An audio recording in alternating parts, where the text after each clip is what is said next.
Bismillah, alhamdulillah, wassalatu wassalamu ala rasulillah. Welcome, everyone. Welcome back to That Canadian Brother.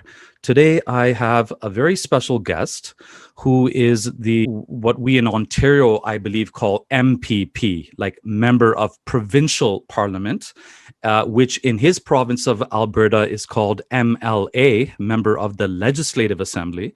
So we're here with the Honorable Member of the Legislative Assembly of the province of Alberta, Mr. Brother Rodrigo Loyola. I hope I pronounced your name right.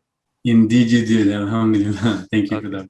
Yeah. And do you prefer Rod or Rodrigo? Whichever you like. It sounds like you can say Rodrigo, no problem. So I prefer that. If you can say it properly. Gracias. I'll try. De nada. Okay, so many people, Brother Rodrigo, are unaware that we have a member of the provincial parliament or the legislative assembly of Alberta who is a Muslim. And as someone who thought that I'm kind of up to date on things, I kind of know what's going on the Canadian Muslim scene. There's always pleasant surprises, right? Yeah. So the way I found out about your story, a little bit about your story, is kind of unfortunate because it's related to the recent tragedy that took place in London, Ontario.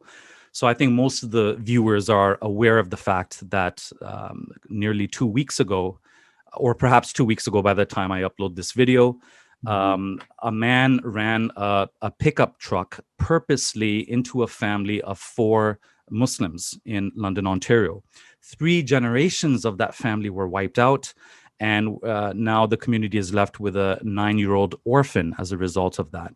And the police themselves have indicated that this was a hate crime.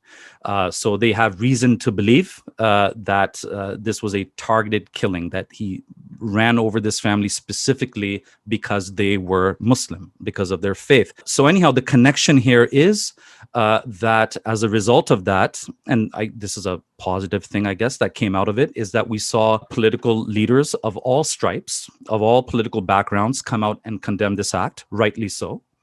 And many social activists, community leaders, faith leaders, again, not just Muslim faith leaders from all the different religions have come out and condemned this, which is very good. But there was one speech, if I can call it that, there was one speech that really stood out for me. And that was the clip of yourself that was played on CBC News. I think that was 4 nights ago. And so I'm going to play that clip for the audience. And I think it'll be very clear to them as to why that clip really stood out and touched me in a way that the other speeches didn't. And at that time, I didn't know that you were Muslim. And so I was just going by, I don't know, sounds like a Spanish name, Rodrigo Loyola. And, you know, the funny thing is, Brother Rod, even though you were wearing the cap, the prayer cap in that video, unfortunately, I'm just so used to thinking of politicians as being really, really slick, right? I just thought, maybe this guy's just really, really slick. And when he's talking about my masjid, he's just taking that additional step to know that mosque is the English word, but we in the Muslim community refer to the mosque as masjid. So I thought, is he just a really slick politician? Doesn't seem like it, because these are, you know, as we'll see in the clip, you know, you were emotional in that clip. So then when I contacted you, you confirmed that you had actually converted to Islam in 2018. And did you have anything to say before I play that clip for the audience? No, just that it comes from an authentic and genuine place. You know, a lot of people who get to know me personally know that I try to be as humble as I possibly can, especially holding the position that I do, because I know that I'm no better than anybody else in the community. And I really try to follow the example of our beloved Prophet sallallahu alaihi wasallam, especially when it comes to humility and respecting the dignity of others in our community, no matter whether they're Muslim or non-Muslim. Right? It's very important for me. So please bear that in mind as you watch this video. It's just reminded me of one point, and I'm known for going off on tangents, so you're going to have to indulge me a little bit here. But the ease of accessibility, you know, the fact that I was able to contact you and get a response from you so quickly, so easily, that's something I really appreciate. And here's the tangent here, which is that some critics of Islam or some critics of Islamic history point to the fact that 3 of the first 4 caliphs or khulafa were assassinated, right? I mean, they were killed. And they point towards this as an example of a shortcoming in Islamic history, or the failure of political Islam, or whatever kind of spin they want to put on it. And I say, no, actually, this speaks to a great virtue and a great good point, which is that they were killed because they were so accessible. May Allah preserve you. But I mean, Inshallah. These were people walking in the marketplace. They weren't being chauffeured in limousines. They weren't blocked off in palaces. They're walking in the marketplace. They're talking with the beggars on the street, right? So, I mean, if Donald Trump did that, if without bodyguards, if he was just walking out on the street, you have to wonder how long would any politician last, right? So it's actually a great thing that our leaders should be accessible. We're able to contact them and talk to them, Most definitely. And so since the beginning of my mandate in 2015, I've tried to exemplify that as much as I possibly can. Even before I reverted to Islam, it was just part of how I was taught to be. So that's something very important. Yeah. All right. So here is just, I think it's less than a 2-minute clip. And part of this clip was showed on CBC, which is our national broadcaster here in Canada, like the BBC in Britain. So please just listen to this clip. I'm absolutely heartbroken because when I think about that family, when I think about the Solomon family in London, Ontario, I think of all of the beautiful families that live not only in my riding, but all over Edmonton and all over Alberta. It could have been any one of those families because they were just targeted by the way that they were dressed.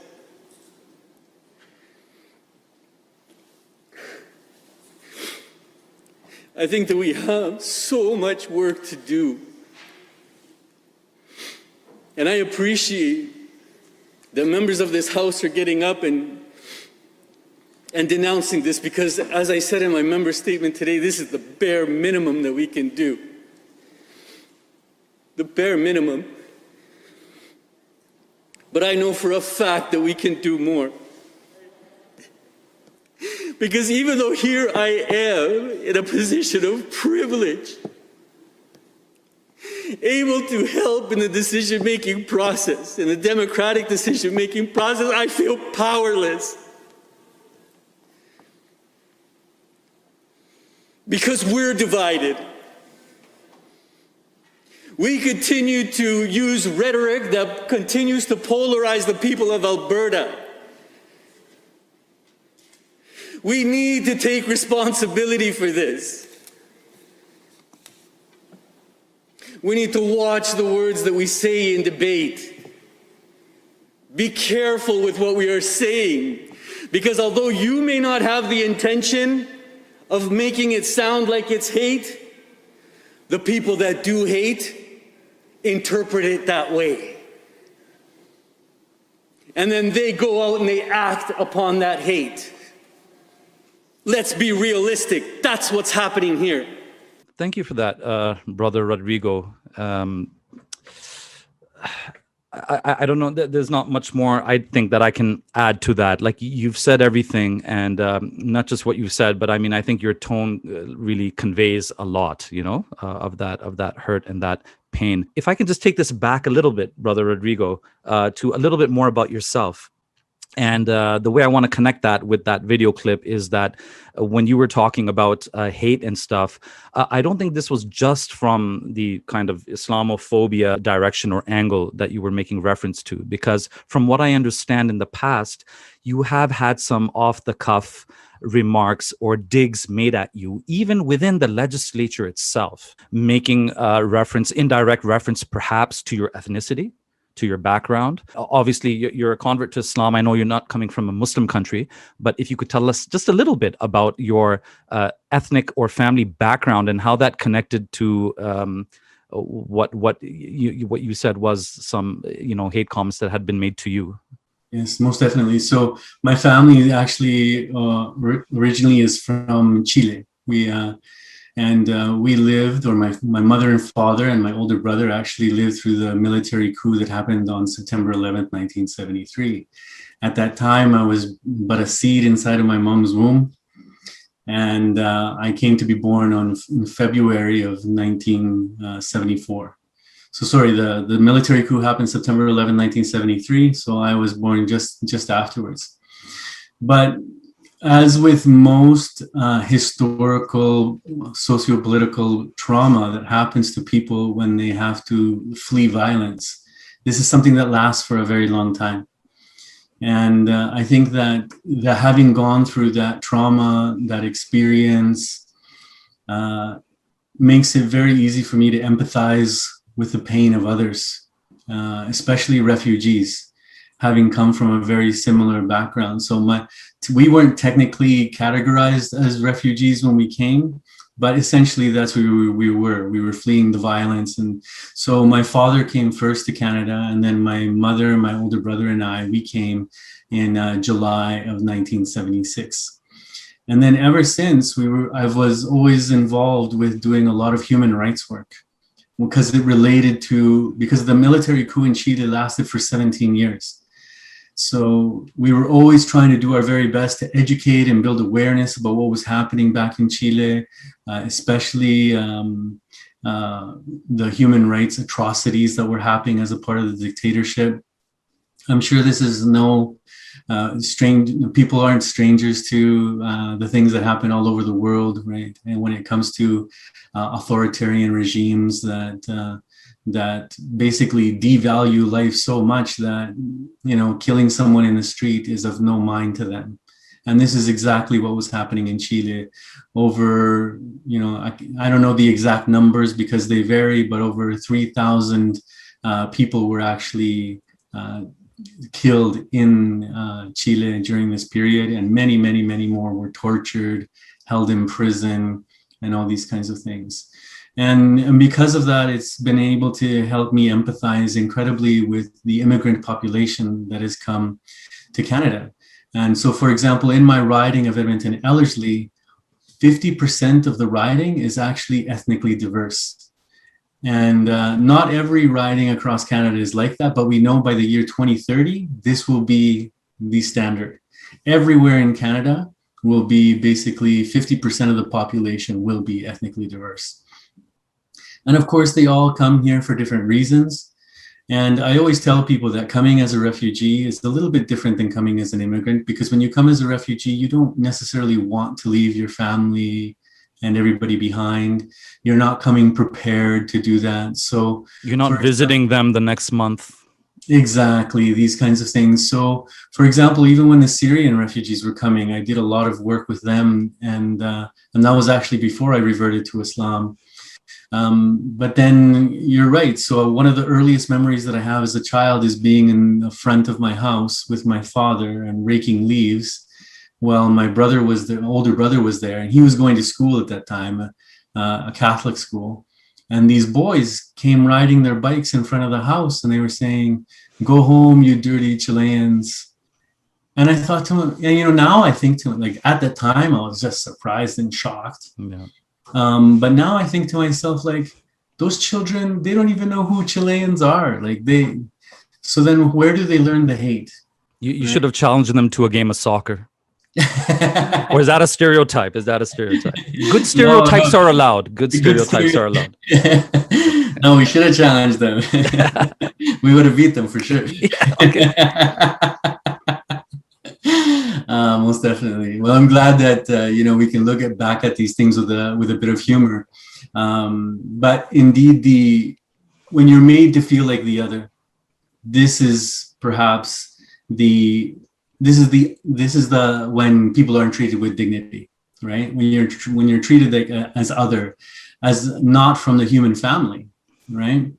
And for me, it's this racism that we currently experience is directly connected to our colonial history and past, which I'm sure we'll get into a little bit as we continue to have our discussion here.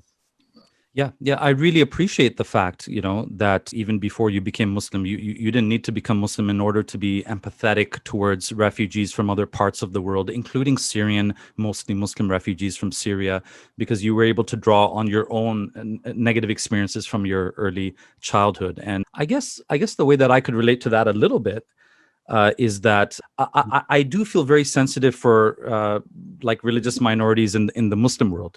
So when I hear of a church being attacked or something in a Muslim country, yeah, of course, from the Islamic perspective, I'm offended by that. That's giving a bad name to my religion, and that's a negative thing.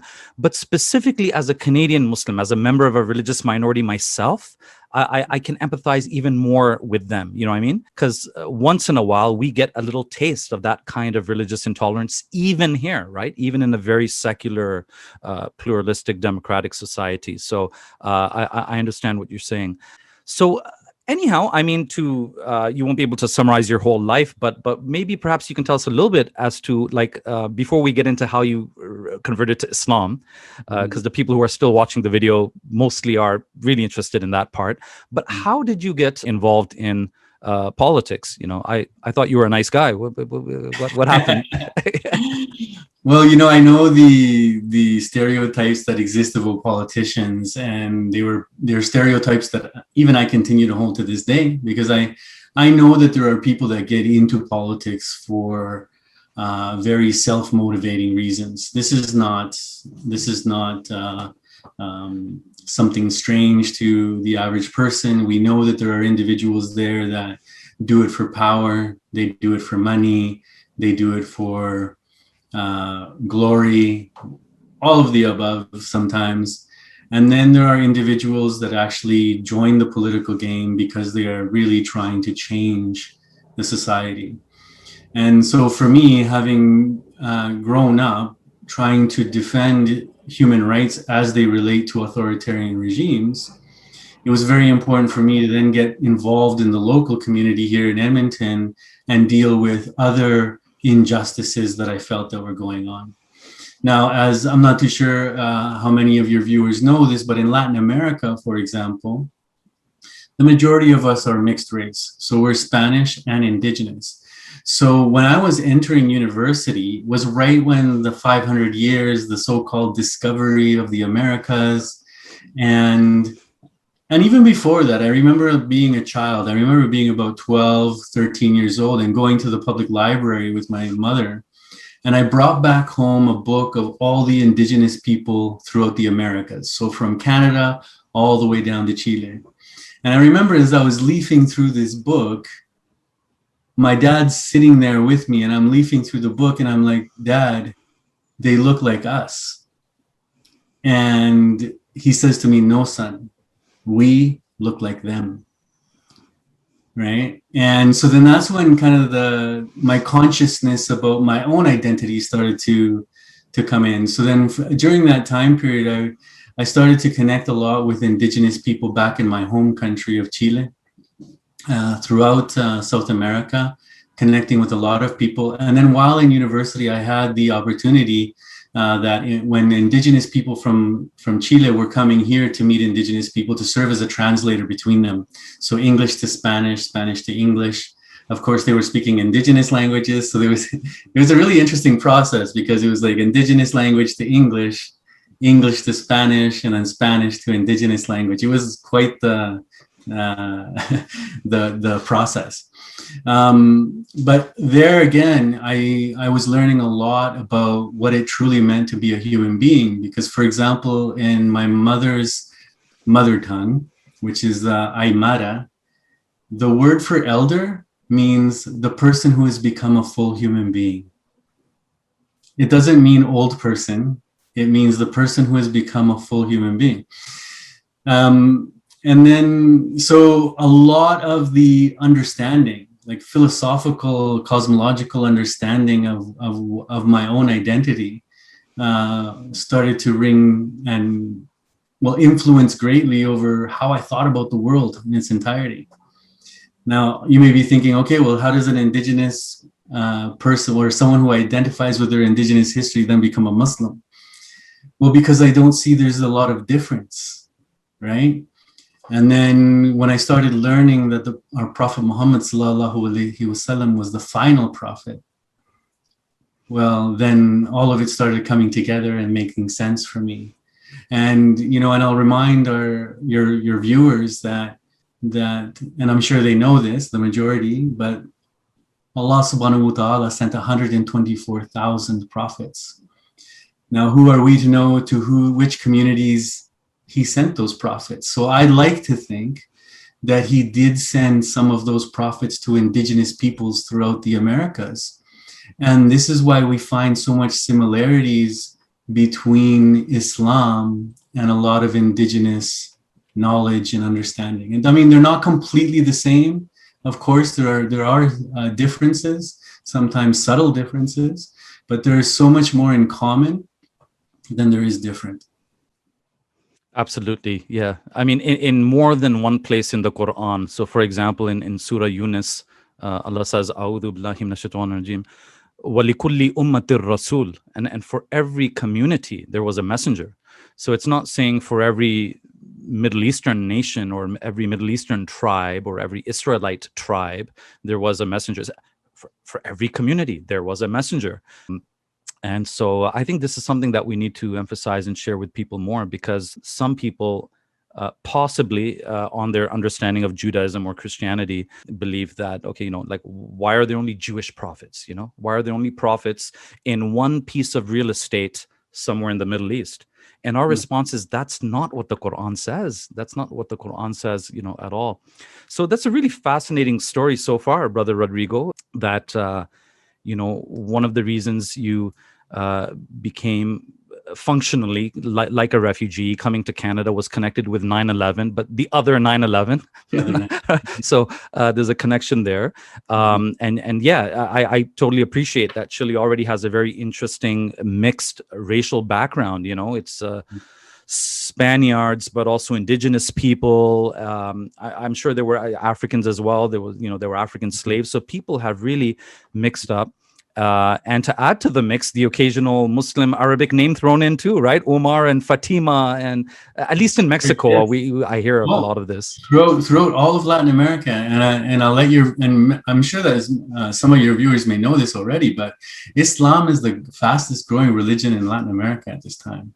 There are more reverts to Islam coming from Latin American heritage than any other in the world. And it's because it rings so true. Like the knowledge resonates so well with Latin American people and our own culture, right? So for us, it's just taking that extra step of recognizing that Jesus was not God. Because I mean, I was originally Catholic, right, before reverting to Islam. So this is why I say this, is that so for those Catholic Latinos out there, it's just accepting that one piece. Once they do, then everything else starts falling into place, and they realize that Islam is the religion, not one of many, right? And Brother Rod, that's not really so difficult to understand, or for that piece to fall in place, because as someone who's been involved in street dawah activities in the past, like, I can't, honestly, I'm not exaggerating. I cannot tell you how many Catholics, like nominal Catholics in name, I've spoken to, many of them from South America, but from other parts of the world, like Italy as well. Mm-hmm. And when we start discussing like Christology, they're like, no, I don't believe Jesus is God. So I'm like, how Catholic are you exactly? Because if you told this to the Pope, with all due respect, you would be like excommunicated or something, right? So yeah, a lot of people are kind of, Muslim in spirit, not really realizing it. They just don't have the exterior aspect to it. By the way, that was a beautiful thing that you shared about your dad, saying that it's not that we look like, it's not that they look like us. We look like them. Mm-hmm. That's really very wise and very respectful as well too, because I wouldn't say my father looks like me, right? I'd say I look like my father. And also, it just shows you how important wording is, these nuances, because there's a hadith of the Prophet sallallahu alaihi wasallam in which he said that the date palm tree is like the mu'min, the date palm tree is like the believer. Right. So what people take from that is that we have to have strong roots. The date palm tree doesn't easily fall over. It's flexible, but its roots go deep, and yeah.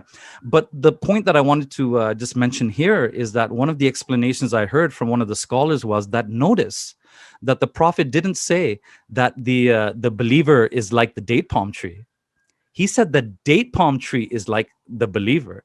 You see that difference? The believer is the standard, not the date palm tree, right?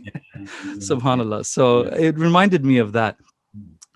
Okay, so this is going very awkwardly, Brother Rodrigo, because I've never spoken to a politician who runs away from politics. I've only spoken to the opposite. I've met lots of imams who run towards politics, but here I am speaking to a politician, and you're just talking about religion. I'm trying to pull you back here. So no, we're enjoying this. Wallahi, we're enjoying this very much. It's a spiritual nourishment for us to see this. Alhamdulillah. But some of the viewers will be curious. How did you get involved in provincial politics? And I'll throw two questions at you once. Here's another short 1-minute clip. I'm sorry, again, it's on a little bit of a negative note, but in this clip, this is from back in 2018, you were making reference to some personal attacks. So I'm curious to know that, was this on account of your religious faith, or is this something that preceded your official conversion to Islam? I'll just play this 1-minute clip, please. Sure. Member statements. The Honourable Member for Edmonton-Ellerslie.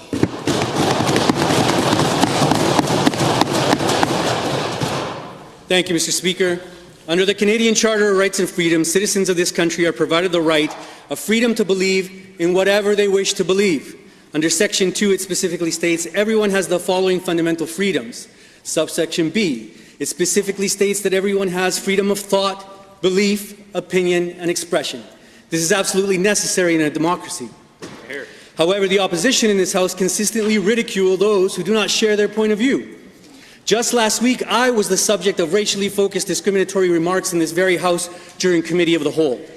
How can we expect better for our society and our children if in this House, members are subject of such personal attacks? Our children deserve better, Mr. Speaker. Albertans want a governing body that will focus on the issues, that will develop policy in their best interest, and a government and an opposition that are willing to debate and at the end of the day, work together to make towards that end.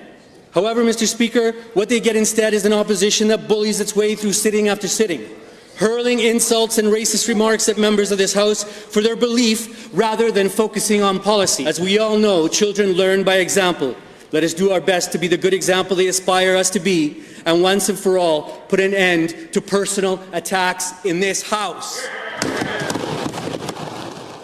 Okay, so if you've made amends with the other side or everything is settled, we don't have to put out any names, but maybe you can give us an idea of what were you discriminated against for?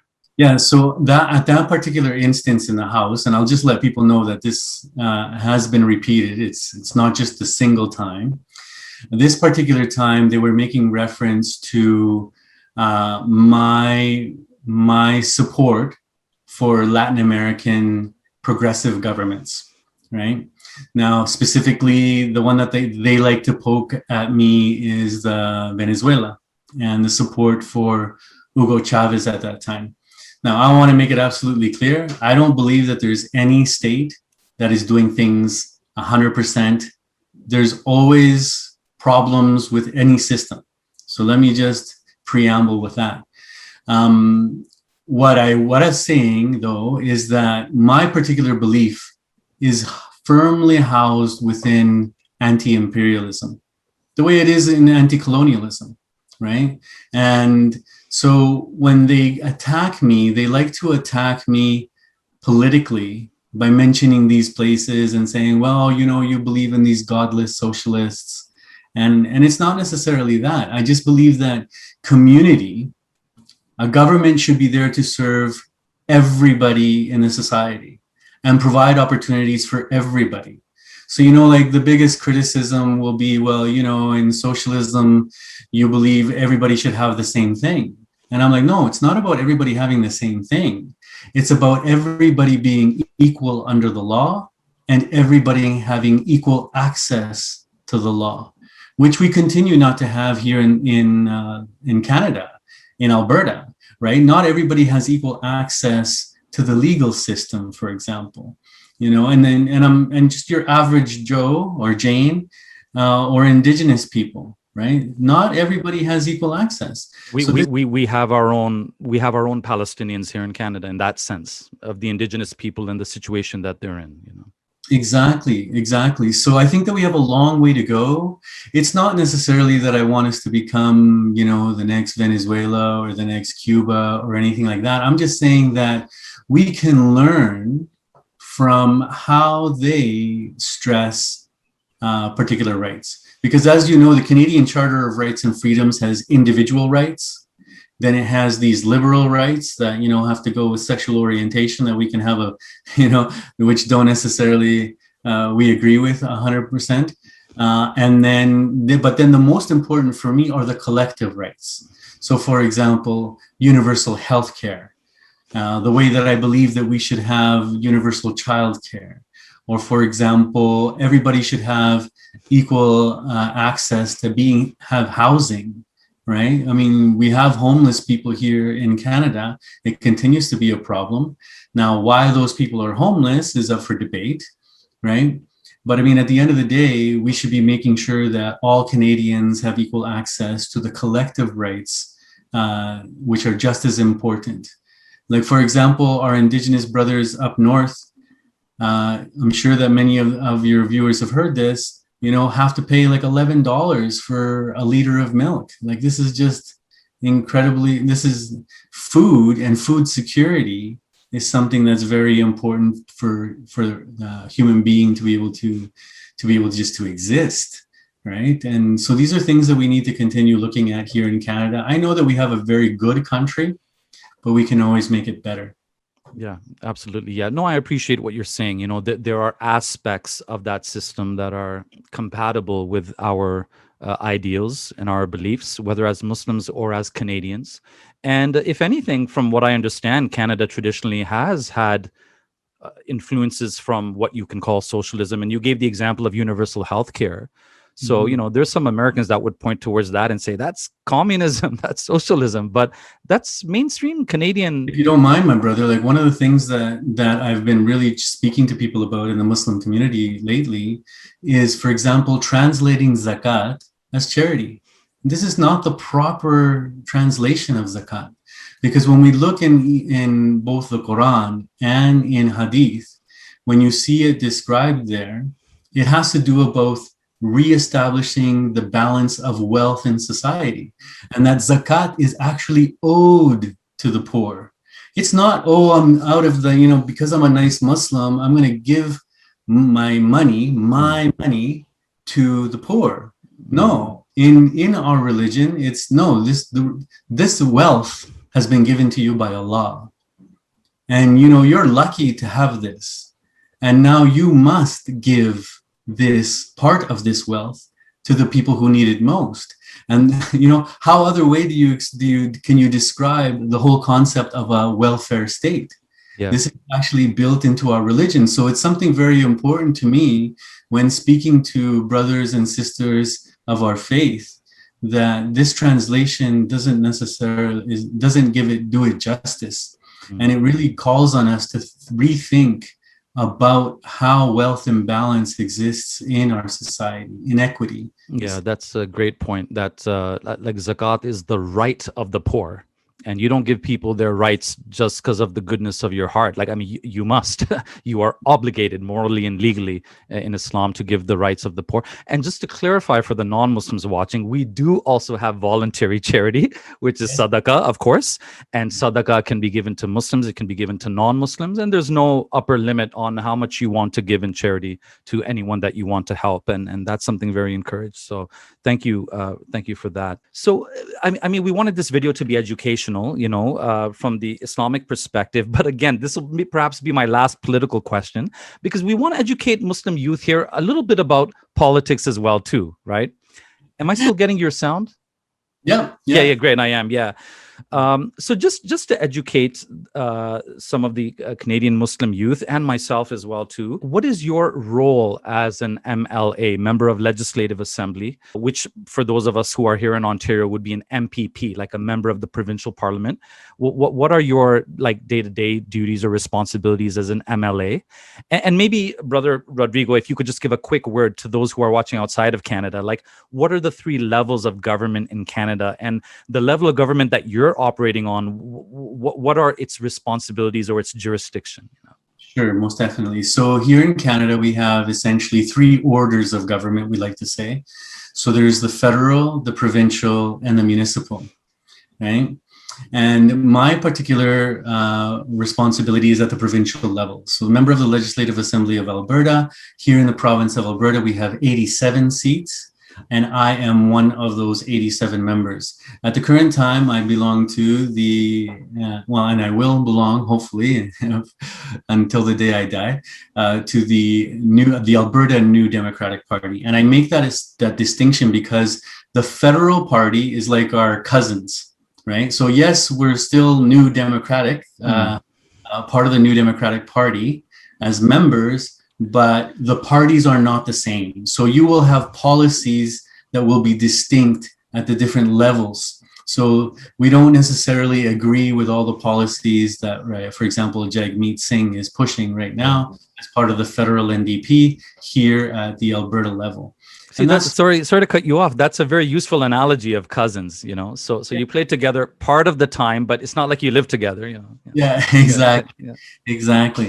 And that's just has to do with the fact that here in Alberta, we have a very specific social, cultural, economic, and political reality. And we need to respond to the people of Alberta, not to all of Canada.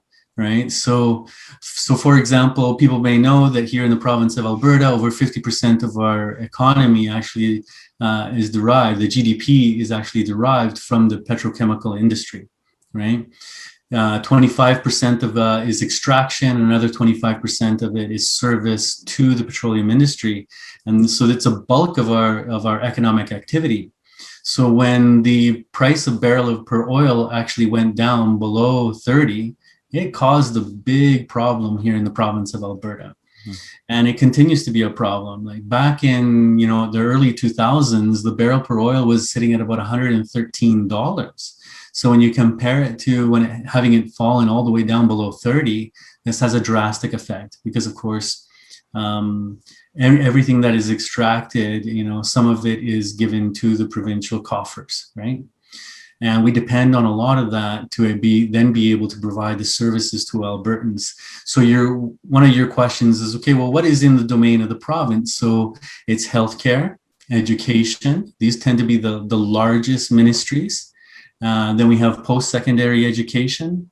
We also have agriculture, resource extraction. Then we have environment. And then from there, we also have a number of kind of secondary ministries. So a Service Alberta, so like where you would go and get your driver's license or a fishing license, these kinds of things. The Ministry of Seniors, and the list goes on. There's many, but they're kind of like the main ones that we need to focus on.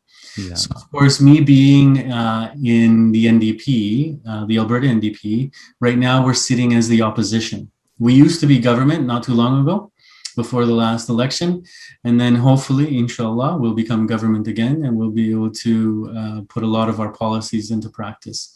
So that gives a sense to those outside of Canada, what are the different orders of government, and then my responsibility specifically. Or the MLA specifically. But I like to tell people that my job is basically broken down into kind of like 3 full-time jobs, because they are. We get paid the amount we get paid because technically the politician, the representative, should be doing all of the following. Number one, being present in the legislature, so we're actually debating the bills. And not a lot of people know this, but sometimes we're there until 3 o'clock, 4:30 in the morning debating. Sometimes we go all the way around because we take different shifts. but we're there debating the future of the province, and especially against this current United Conservative Party here of Alberta, because there's a lot of things that we don't necessarily agree with. And I'm happy to say that we have an incredible amount of support from the Muslim community, because they are not happy with how things are going, not only with this whole issue of racism and what happened to the family in London, but because we've also had we've had about over 8 attacks, anti-Muslim women. yeah, and specifically Black Muslim women, not all of them Black, but the majority of them Black Muslim women who are hijabis. It also happened to a Pakistani lady who was with her son in downtown Calgary. We've had a number of incidences of road rage against Muslim families here. And it's continuing. And so we're feeling that the government needs to stand up and do more than just thoughts and prayers, and actually work towards changes in legislation. And I know you want to get into that, but before we go there, I don't know, is there anything else that you would like to know about the political aspects? No, that's excellent. I think that will be sufficient for our audience. I mean, maybe this deserves a whole different a video on its own, but I just want to quickly put it out there that just a few months ago, similar thing happened with my wife and I, which is that, and to put it in context, because I don't like to exaggerate things at all, to put it in context, yeah, it was two-way road rage, right? I mean, guy yelled at me, I yelled back at him too, for sure, right? But he took it next level, right? Like at the next flight when we were together, he pulled out something, he pointed it at us, and he said, "Do you want this in your face?" Now, it's nighttime. I don't even know what it was. So I thought it was a gun or something. I don't know. What else do you want to put in my face? Whipped cream? Like, what is it, right?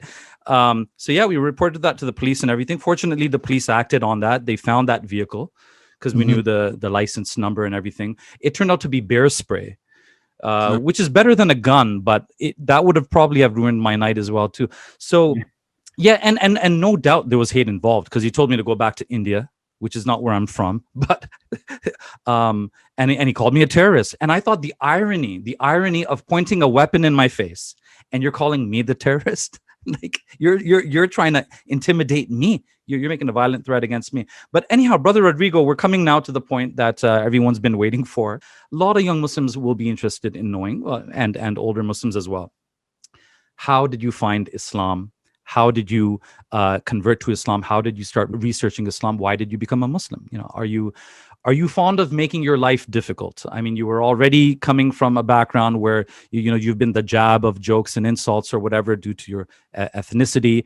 Why complicate life? Why make it more difficult for yourself, especially when you are in the midst of it? I mean, you're in politics. While you are involved in provincial politics, you convert to Islam. How did you even get the time to do this? Yeah, it's very funny that you say that, because even my local imam, bless his soul, Imam Safiyallah, he says to me, so many Muslims, they're Muslims first, and then they end up going towards politics, but you did the reverse. You were a politician and ended up coming to Islam.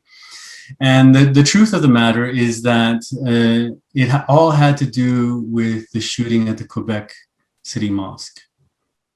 And I was so impacted by that. Not that I mean, I didn't live it, of course, but I mean, just hearing about it was enough for me to just break down into tears when I heard about it. Because I'm like, for me, this is the most sacred thing. When you're praying, and Allah knows, Allah has a wisdom outside of our understanding. And I don't doubt that Allah did it for a reason.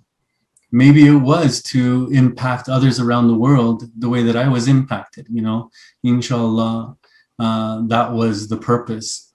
But for me, people being abused and killed in that sacred process of prayer, for me, is heartbreaking. Because right at that moment, they are the most vulnerable, because they are connecting to their Creator. And you'd think that this would be done, that people would respect that process. So what ended up happening shortly after is I invited a number of the members from the local Muslim community to my constituency office to speak to me about what I could do as the local representative to actually help out with challenging Islamophobia in our society here in Edmonton and across Alberta. And to make a long story short, one of the members basically said to me, Rod, we need help teaching people about what Islam is and what it is not. So here I found myself as a politician delving and researching into what Islam was so that I could talk to people.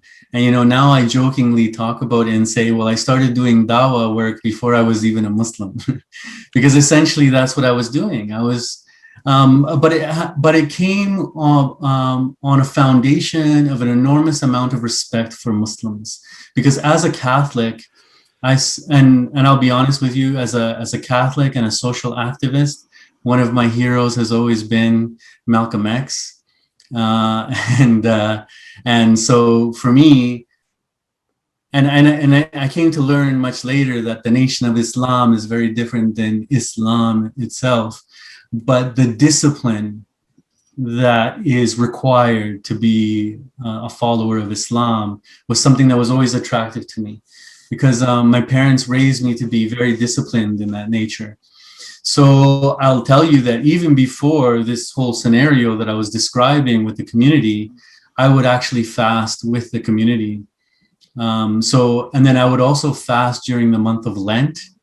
Being Catholic, I would fast the way that well, not technically, because I didn't know, but I would fast from food, not from water, during the month of Lent.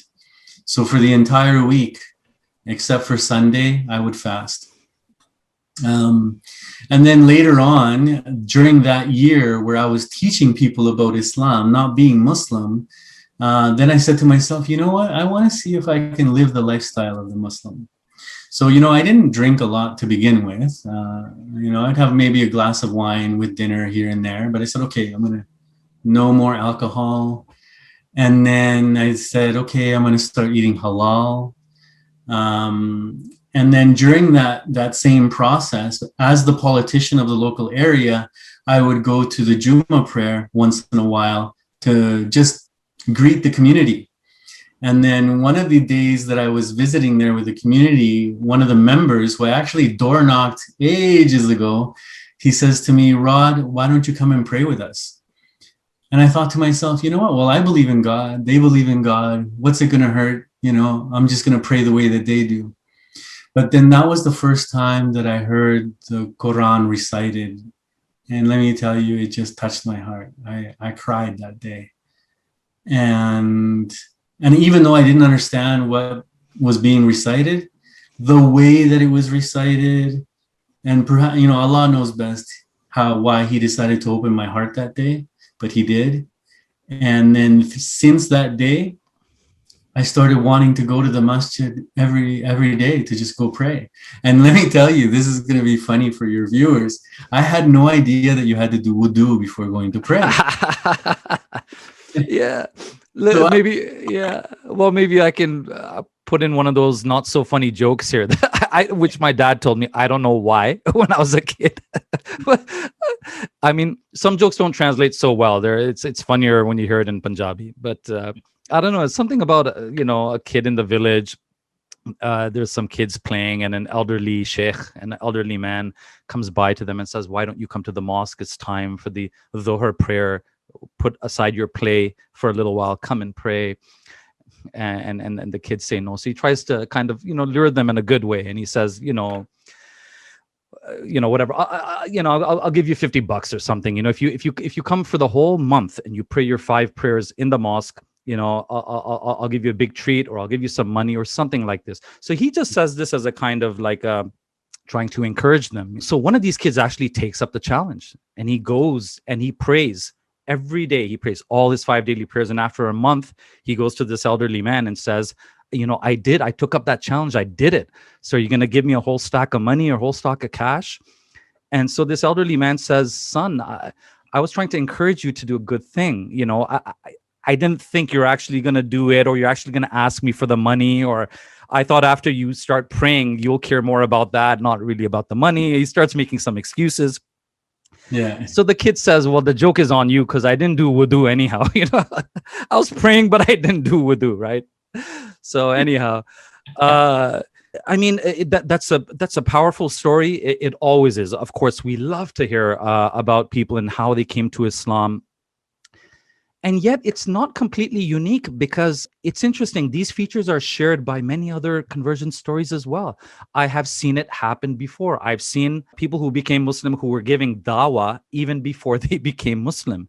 Here's another interesting thing, Brother Rodrigo. When I've given shahada on occasion to people when they became Muslim, I explained to them, look, we don't eat pork or alcohol, and you should abstain now from extramarital relations or premarital sex. And on so many of those occasions, those people have told me, I don't drink anyways, or I stopped eating pork a year ago, or no, I don't date. I don't have a girlfriend. So my point is, it's almost as if Allah is preparing people like before they become Muslim, which is not to dissuade anybody. If there's anyone watching this, any non-Muslim watching this who is an alcoholic or something like this, I'm not saying you can't become a Muslim. I'm just saying that in many cases that I've personally observed, it's as if Allah was preparing them ahead of time, or to use some of the rhetoric or some of the language of the Nation of Islam, Allah was cleaning them up. Allah was cleaning them up even before, because maybe they had to be cleaned up in order to be receptive to the Quran, in order to be in that state of mind in which they can appreciate it. And another thing I just wanted to share based on the things you were saying, you were mentioning Islam being the fastest growing religion in Latin America. I wasn't aware of that, but I was aware that in America, the group that is most quickly converting to Islam is now Latino-Americans. So apparently they have outstripped African Americans in the growth of Islam. And Allahu Alam, Allah knows best, but one of the reasons that I've heard from one of the scholars is that the dua, the prayers or the supplications of righteous people are answered. And so the fact that there were Muslims in Spanish history who were forced to go underground or who were forcibly baptized, right? When they prayed, Rabbana ighfir li wa li walidayya wa lil mu'minina yawma yaqumul hisab, or sorry, rather for their duriyat, when they prayed for their progeny, their future progeny, Allah would surely answer that prayer, right? So this could be one reason that today there's this kind of surge of Latino Americans, maybe some Latino Canadians as well, who are, without knowing it, actually coming back to the Deen of many of their ancestors. Yeah. Oh, most definitely. And this is why I like to use, the word revert, there's a lot of opinions about it, but essentially coming back. I like that concept of coming back, because indeed we all were submissive to Allah at that time and place where there was no time and place. And Allah asked us and we said, surely Allah, we submit to you. So I'd like to think that most definitely the Latin Americans, of course, because of there's that percentage of Moorish blood inside of them, so that people were praying for their progeny in the future. That's a beautiful explanation, one that I've never heard before. So it makes a lot of sense. The accounting firm that I go to, one of the junior accountants that was there a few years ago, he was helping me. His name was Tariq, and he was from Tunisia. But he looked completely Latino. Like he just totally looked like a Spanish person. So I told him once, I said, you must have, he didn't have the North African, or what I think of the typical North African look. So I said, you must get people in Toronto, because we have a lot of Mexicans in Toronto, a lot of Latino Canadians. I said, you must get a lot of people coming up to you and speaking to you in Spanish. He said, it happens all the time. He said, you know what? We were refugees from Spain. 600 years ago. And then he told me his grandmother's name, which I don't remember. And it was a Spanish name. It wasn't even an Arabic name. Really? It's a Muslim family, but he was mentioning that. So Allahu Alam, what our connections are, going back. And it's very, very, it's very interesting stuff. So I want to address the elephant in the room, the white elephant in the room, not the pink elephant in the room. You're wearing this white kufi cap, right? You're wearing this traditional Islamic garb. This is not something we Canadian Muslims are used to seeing. We're used to seeing, again, I'm not throwing out any names out there, I know you're a very humble brother. I know you don't see yourself as being better than anyone else. And I'm not going to embarrass you by contradicting you, but I'm just going to say that we are used to Muslims being in these provincial legislatures or in the federal, House of Commons, who are just Muslim on Eid. When Eid rolls around, we get their Assalamu alaikum Eid Mubarak message, where they are the rest of the year in terms of religious engagement on the mosque level with their local mosque. We don't really see it. And it's nice. It's nice that they at least do that much, but that's not very different from what all politicians do, anyways. Justin Trudeau says "Salam alaikum," and he's come to the RIS conference here in Toronto, and you might see that as part of the job description of a politician in Canada. And there's nothing wrong with that. I'm not even critiquing that. That's a good thing. But from what I understand, you are actually a practicing Muslim. I mean, you go to your local masjid, you pray. The people in your mosque know you. You mentioned in passing, hopefully you don't mind me mentioning, you mentioned in passing that you do an online kind of counseling class for new Muslims or teaching new Muslims certain basics. Again, this is something we are not used to seeing. Someone who is in any level of politics in Canada and who is not ashamed of their religion on days other than Eid. And in fact, I've seen that even in the provincial legislature in Alberta, on occasion, you've worn a prayer cap or a Muslim cap, which, as far as I know, I've never seen it. This is unheard of. I haven't seen a Muslim man with traditional Muslim attire or headgear in the provincial legislatures. So how does that work? Aren't you supposed to be hiding your religion? One more interesting point for the viewers, by the way, because I tried to interview a British politician who's a convert to Islam too, but he keeps his Islam very, very private, probably for political reasons. And he has a fascinating conversion story. Even his family story is crazy fascinating. So I wanted to interview him, but he wants to keep it very, very private. And that's one of the reasons why when I messaged you, Brother Rodrigo, I said, hey, one day when you're retired from politics, we'd love to get your testimonial. We'd love to hear a little bit about your story. And your response was, why wait for retirement? Like, what's wrong with now? Why do you have to wait till I retire? And I felt kind of silly, right? But so how did you get at this point where you not only converted to Islam, but you're proud to be a Muslim? People, at least on your level of politics there in the legislature, are aware of this. How does that work? And last point is, because some of the viewers are going to think, well, Sadat, that's because the other Muslim politicians were born in Muslim countries or they came from Muslim families. Converts, of course, are much more dedicated and much more, just much more dedicated or intense about the religion. But this is not true either. I think this is a stereotype as well, too. I've met as many converts who were nominal Muslim converts as I've met dedicated Muslim converts. I've met people who said the Shahada, who still believe in Islam, and they still haven't learned how to pray. So, yeah, how did you get to this point? And sorry for making that long. No worries. There's a number of factors. But number one is, like, going back to my reversion story, is when I started practicing the Muslim lifestyle, because I wanted to be absolutely 100% sure that I wasn't going to become one of those people who reverts and then falls back out a year later, right? So I wanted to live the lifestyle, be like, okay, I can do this. On a faith base, on a lifestyle base, this is easy for me, no problem, I got this. And then I finally did my Shahada. And for me, then I went through a process where I've been already through 2 etikafs already. So for me, being Muslim is actually making a part of it, my everyday life. This is, and even before becoming Muslim, I was taught that being sincere in your behavior, in your intention, is what's most important in life. We all make mistakes, and Allah forgive us for those. At the same time, though, we need to know that in order not to make those mistakes, you need to be very connected to Allah.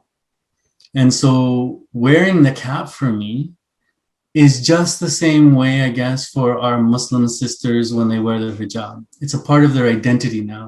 And it's a constant reminder.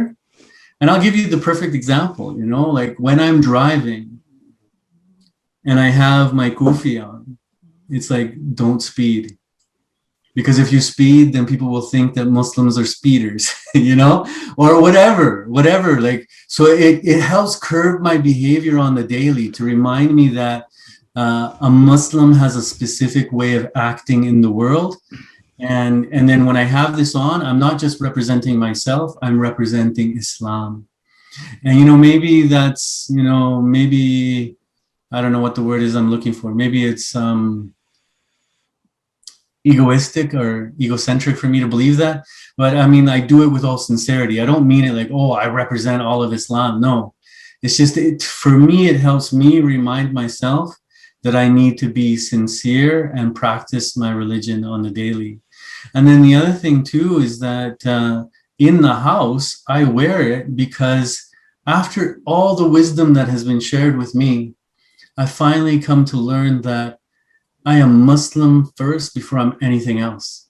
I am Muslim before being Canadian. I am Muslim before being Latino. I am Muslim before being, you know, part of the NDP. Whatever label you want to put on me, the first one should be Muslim. This should be the first one. And that I guide my life according to those standards first before anything else. And not to take away from what you said in any way, I completely agree, and mashallah, not to take away from your dedication and sincerity in any way. I'm just thinking out loud here. I'm throwing out some thoughts out loud here. I wonder if, in the case of Muslim immigrants, I mean, you're an immigrant in a sense, but in another sense, you're not. Someone who has been raised here since they were 3-4 years old or whatever. Look, I was born here. I didn't speak English until I was 4 years old. Because my parents, who did speak very good English, they made it a point to not speak English with me. At home, they spoke with me in Urdu so that I would learn that language, because they knew regardless, he's going to learn English. He's not going to go through the public school system and not learn English. And that's what happened, you know, because of that decision they made. I can speak passable, you know, Urdu today, passable Hindi, and English. I'm fine, because since I was 4 years old. So 4 years old, some people would argue that for all intents and purposes, you're a born and bred Canadian, and it could be that Muslim immigrants who have come here as adults, maybe they just kind of lack that confidence. You know what I mean? They might lack that confidence of being seen as visibly Muslim, especially for the men who are not obligated. We're not obligated to have to cover our head at all times, right? You know, I think that's an advantage that you have, that, you know, they see you, but then when you talk to them, they're talking to a regular Canadian, right? They're talking to. Well, it does have its downfalls. That don't let me. It's not all rosy. So, for example, in my particular riding, there's a lot of Gujaratis. I don't want to get into Indian politics, but of course, you know for a fact that there's anti-Muslim hate that exists in India.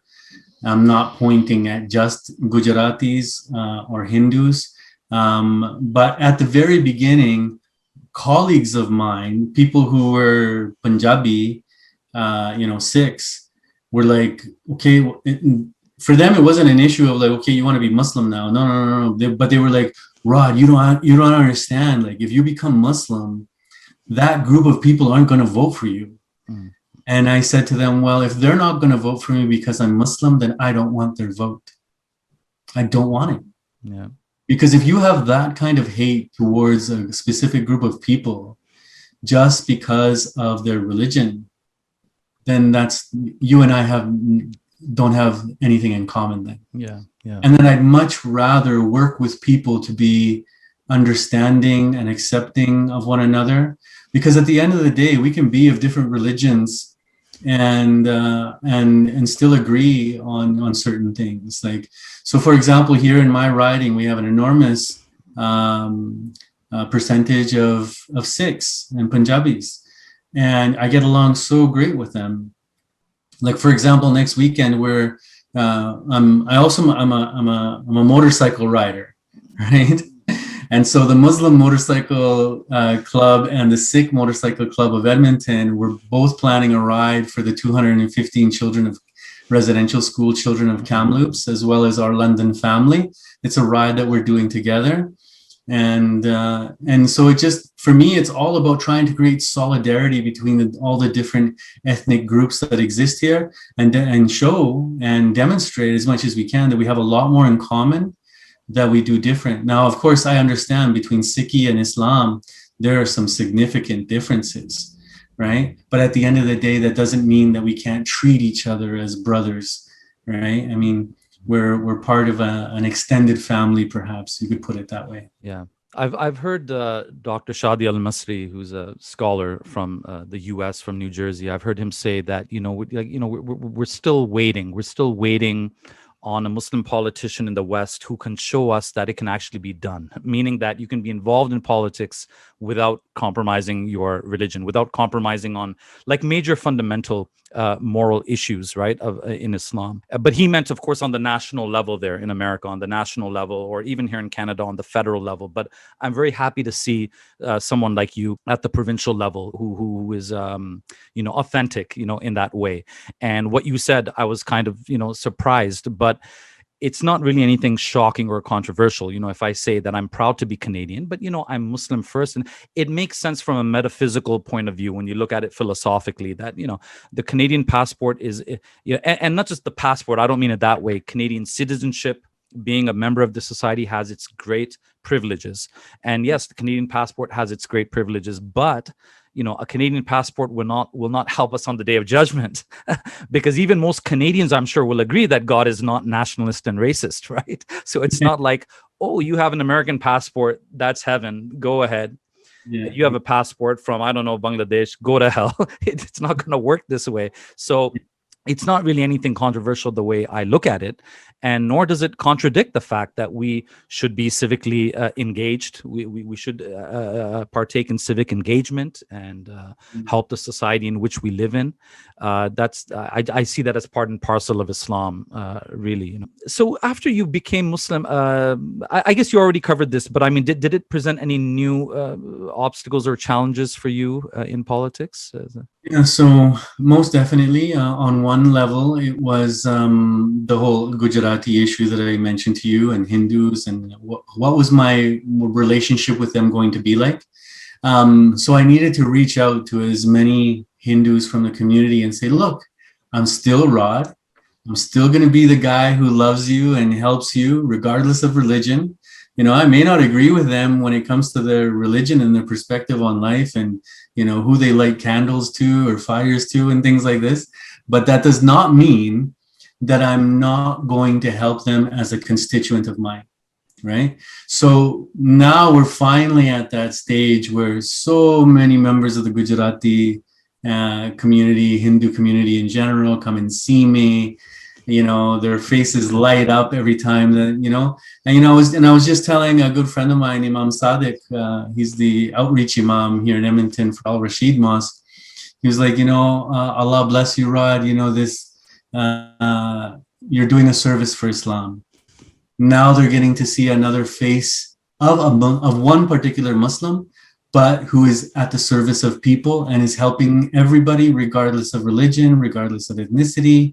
And now they're getting to know a different side of Islam. Yeah, exactly. And I hope that I'm bringing authenticity to that statement. Yeah, and it's so unfortunate that in some countries, religion has taken on such a tribalistic coloring that I'm Muslim means I'm part of this gang, not your gang. And this is not at all the principles and the teachings of Islam, right? And Islam teaches certain universal truths and virtues, which if we act upon them will benefit other people as well. I'm reminded of, I believe it was Hazrat Ali radiallahu anhu, when he was the Khalifa, and there was a kind of a dispute about the ownership of a shield. So there was a shield that was in his possession, but there was a Jewish man claiming that he's the rightful owner. I don't know, he had only deposited it as collateral or something like this. So they went to an independent Qadi, a judge, an Islamic judge, who ruled in the favor of the Jewish man.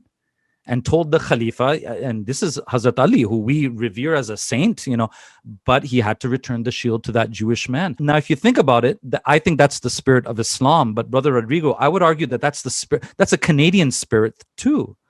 Because this is a country where we can imagine that happening. We could imagine that if Justin Trudeau stepped on my toes legally, that I could actually, sue him and say he that's my property, or that's my car, or that's my bicycle he's taken, and we could imagine that issue being resolved in my favor and against the Prime Minister. I think we live in that. I would like to think we live in that kind of society here. Most definitely, and I think that it's very important, and Allah guide us all, because at the end of the day, we are trying to, we are essentially ambassadors of our religion, ambassadors of Allah subhanahu wa ta'ala and the teachings and the knowledge that He has given to us through the Quran and through our beloved Prophet sallallahu alaihi wasallam. So it's so important. Like I tell my Muslim brothers all the time, especially when it comes to our women, there's so many misunderstandings out there. And especially for the brothers who are born Muslim, I'm like, be careful what you are saying is Islam, because there may be some cultural things that you've been taught, and this is your culture, but the other thing is Islam. So please make sure that you know the difference between these two things, because there's so many people out there who are, you Muslims, you all beat your women, and you have them staying in the house, and like there's all these, but brothers out there know for a fact that the Prophet Muhammad sallallahu alaihi wasallam used to help around the house. Okay. Right? So biryani is not sunnah then, yeah? I mean, it's my sunnah. I can't, but I love it. I wish it was though. Yeah. Because you mentioned Pakistani cooking in one of your speeches, I think, in the legislature, I think. I love Pakistani cooking, indeed. Chicken korma is my favorite. Yeah. Everybody knows. So, I mean, just another question is like, what about family and friends? You can elaborate where you feel comfortable, close friends, I mean, you talked about your constituency, but friends or family, was it a kind of a diverse response? Or? You know what? I am so incredibly blessed by Allah. Unfortunately, my dad passed away in 2006. And although he wasn't a believer that, Jesus was God, he didn't get to that stage of learning enough about Islam to revert to Islam, right? So may Allah knows best where my dad is now. May he be in his grace and comfort, but Allah knows best. But not this last Ramadan, but the one before, I spent the entire Ramadan praying for my mom. Her initial reaction was incredible. And I was very scared to go and tell her, because my mom, she's pretty Catholic, right? But, alhamdulillah, she's been doing a lot of research into a number of religions before this time. So when I went to go tell her, her immediate reaction was, son, whatever makes you happy. If you're happy, I'm happy. And so alhamdulillah, it was the best response I could have gotten from my mom. That Ramadan from that year, so now we're speaking about 2019, I prayed for my mom the entire Ramadan. And alhamdulillah, she's taken her shahada and she is now a revert to Islam as well. There could have been no happier person in the world than you, I imagine, at that point. Yeah, at that point, I can't imagine. Yeah. The other thing is, and mashallah, I mean, you're obviously an educated man and a mature man, but especially with the new young converts, I remind them that, look, this should make you a better son, not a worse son. This should make you a better son. And the amount of respect that our religion has taught us to show to our elders in general, and then to our parents specifically, and then to our mother even more specifically, is absolutely mind-blowing. I mean, you want to talk about women's rights? Let's start with the rights of the mother. Let's start with this, right? Exactly. And I recently heard a hadith about one of the Sahaba who had done hijrah, who had done the emigration to Medina. He came to the Prophet, peace be upon him, and he said, I left everything in Makkah. I left my parents while they were crying. So he said this with the intention that, the Prophet, peace be upon him, is going to pat him on the back. Like, despite your parents crying and everything, you didn't care. You left. I'm going to, go and do the hijrah. So the Prophet, peace be upon him, said, go back to them now and make them laugh the way you made them cry. Go and make them laugh now. And that's the mercy of the Prophet, peace be upon him, that he's a mercy for non-Muslim parents. Here's a funny story, Brother Rod. This is years ago, back when the Rogers Center was called the Sky Dome. I'm sure you know about the Rogers Center here in Toronto. So a friend and I had set up a little dawah stall outside of the Rogers Center. There was some kind of event, a rock concert. I don't know what was happening inside of there, but we were doing dawah. And at some point, two lady workers from the Sky Dome came out for like a smoke break. Two white middle-aged ladies. So they're standing there. They're both smoking. I don't know what the moral of the story is. I think it's just the fact that you can't always read people's facial expressions accurately, because one of them was like, to me, it looked like not a nice look. So she's smoking, she's sitting there and she's like, kind of glaring maybe. Yeah. Yeah. So I thought, man, that's a cold look, right?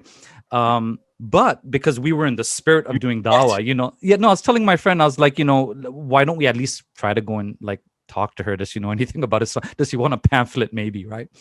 So yeah, so we went and started asking her if she knows anything about Islam. And she was like, yeah, my son became Muslim about 8 months ago. Right. So I thought, oh no, it hasn't been a good experience, right? Probably caused a lot of problems. So I said, oh, I hope he's still a good son to you. And she goes, oh, he's improved. He's amazing now. He was so out of control before. Now he's excellent. He's so, yeah, no, she wasn't being sarcastic. She meant it. So I wanted to ask, why are you frowning when you say that? But no, she was happy. She thought Islam had really, even improved her life because her son became Muslim. So I think that's the way it should be, right? Indeed. No, and I think back to so many instances of my own, like even with my own children, it's helped me with my own children be a better father, be more connected, and then and help guide them as well, right? And so slowly, I mean, I have two children. And one is 17, the other one is 11. They haven't accepted Islam. Simply, I don't want to push it on them. So I just want to, slowly guide them. When they're ready, I know that they will take, inshallah, they will take the necessary steps, right? Right. And so as we wrap this up, and thank you so much for your time. It probably went longer than you had expected, and I hope that that's all right for you. I'd just like to ask that, what are some of the resources about learning about Islam that helped you personally? So what kind of resources would you recommend to people out there, other than the obvious, which might be, an English translation of the Quran? But I mean, I'm curious to know, is there any specific book, any specific author? Was there a specific video or a speaker that you found like, this guy really helps me understand things much better? Because that might help other people who are in a similar boat, especially obviously English speaking Westerners, educated Westerners. What are some good resources for them to consult? What would you advise?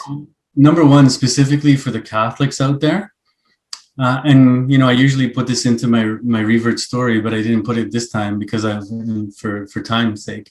But one of the days that I went to the masjid, and then Imam Safiyala, which I didn't really know him that well at that point, but I said, "Is there an English translation of the Quran that you can give me?" And so he gave it to me. And I know you just finished saying not the Quran, right? But when I opened the Quran, I just happened to open it up to the Surah Maryam. So then I was sitting there saying to myself, oh my goodness, here I am, like Catholic, and here these Muslims have an entire chapter, Surah dedicated to Maryam, the mother of Jesus, in their Quran, and we don't have that. And then later I came to know, well, there's actually two surahs that cover the life of Maryam. And I said, well, this is a blessing. This is something that Catholics need to know. And those surahs, my recommendation would be to share them with Catholics out there as much as possible, so they can just begin understanding the relationship that we have with the Prophet Isa. Yeah. It's such a simple point that we often overlook. And the other problem is sometimes Muslims just kind of paint all Christians with the same brush too. So they assume that every Christian is a Catholic or every Christian is a Protestant. So we need to appreciate and understand when someone is coming from the Catholic tradition. And then this is an amazing point to share that, did you know there's an entire chapter of the Quran named after Mary, the mother of Jesus, right? I mean, this is really, a simple point that we often overlook, I think. And of course, I do know that many Muslims do mention that, the style of dressing of Mary, not only Mary, but of all the women, the believing women of the Bible, would have basically worn what you call a hijab today, right? And I always say, and I mean, hopefully this doesn't offend anyone. I'm just saying this in a half serious way, with all due respect, that the statues of Mary that you find in the Catholic churches, if you were to pick it up and look at the bottom of that statue, it doesn't say made in Saudi Arabia, right? It doesn't say made in Iran, yet she has that Muslim-like head covering. So this shows that this was a feature of the dress of the believing women even before Islam. Right? Exactly.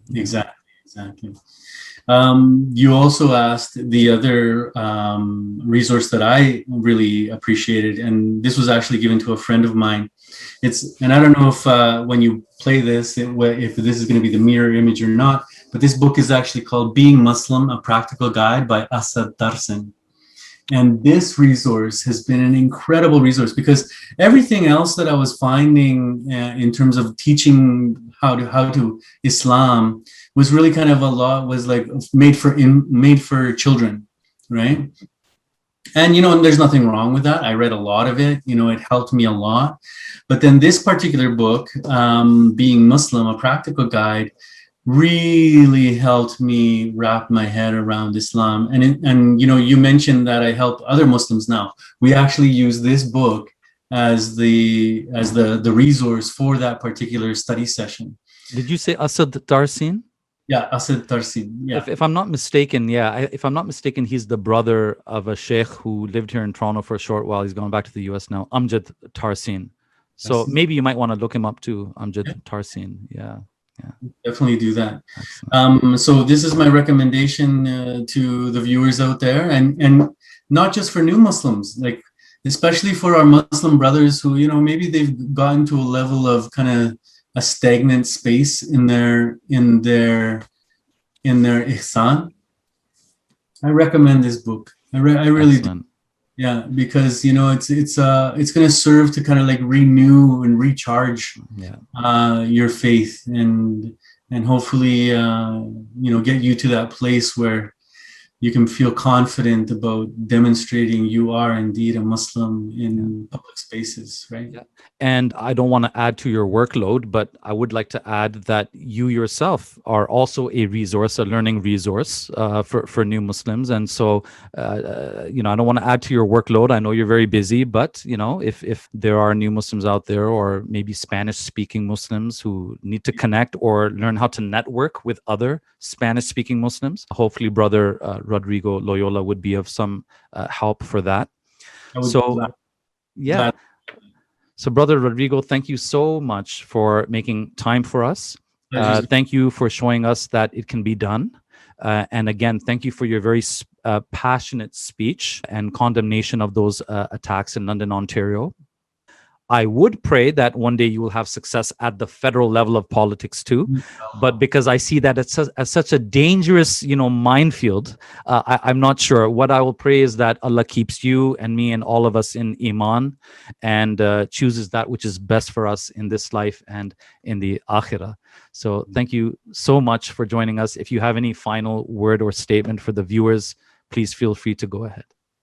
Now, my final statement is to all of us as Muslims. May Allah subhanahu wa ta'ala continue to guide us and really learn about the attributes, the characteristics, the way of being of our beloved Prophet sallallahu alaihi wasallam, and to live those out in our daily lives, in all of our relations with all the people that we meet, especially our family.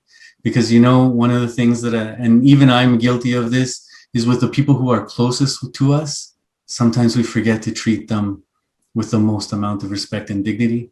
So this is a hope of mine that I would continue doing that. May Allah subhanahu wa ta'ala guide us in the way of our Deen. Yeah, it's a very strange quirk of human nature that we take, certain liberties with our own family members that we would never take with the stranger in the elevator. We would be polite and patient and forgiving of people's mistakes. So Jazakallah for that very good advice, and may Allah continue to bless you with the good work that you do, continue to guide you. And again, thank you so much for making this so easy, for facilitating this, and for making time not only for me, but for all the viewers who watch this and who benefit from this and gets a moral boost from watching this. Jazakallah khair. Thank you so much. Assalamu alaikum wa rahmatullahi wa barakatuh. Wa rahmatullahi wa barakatuh.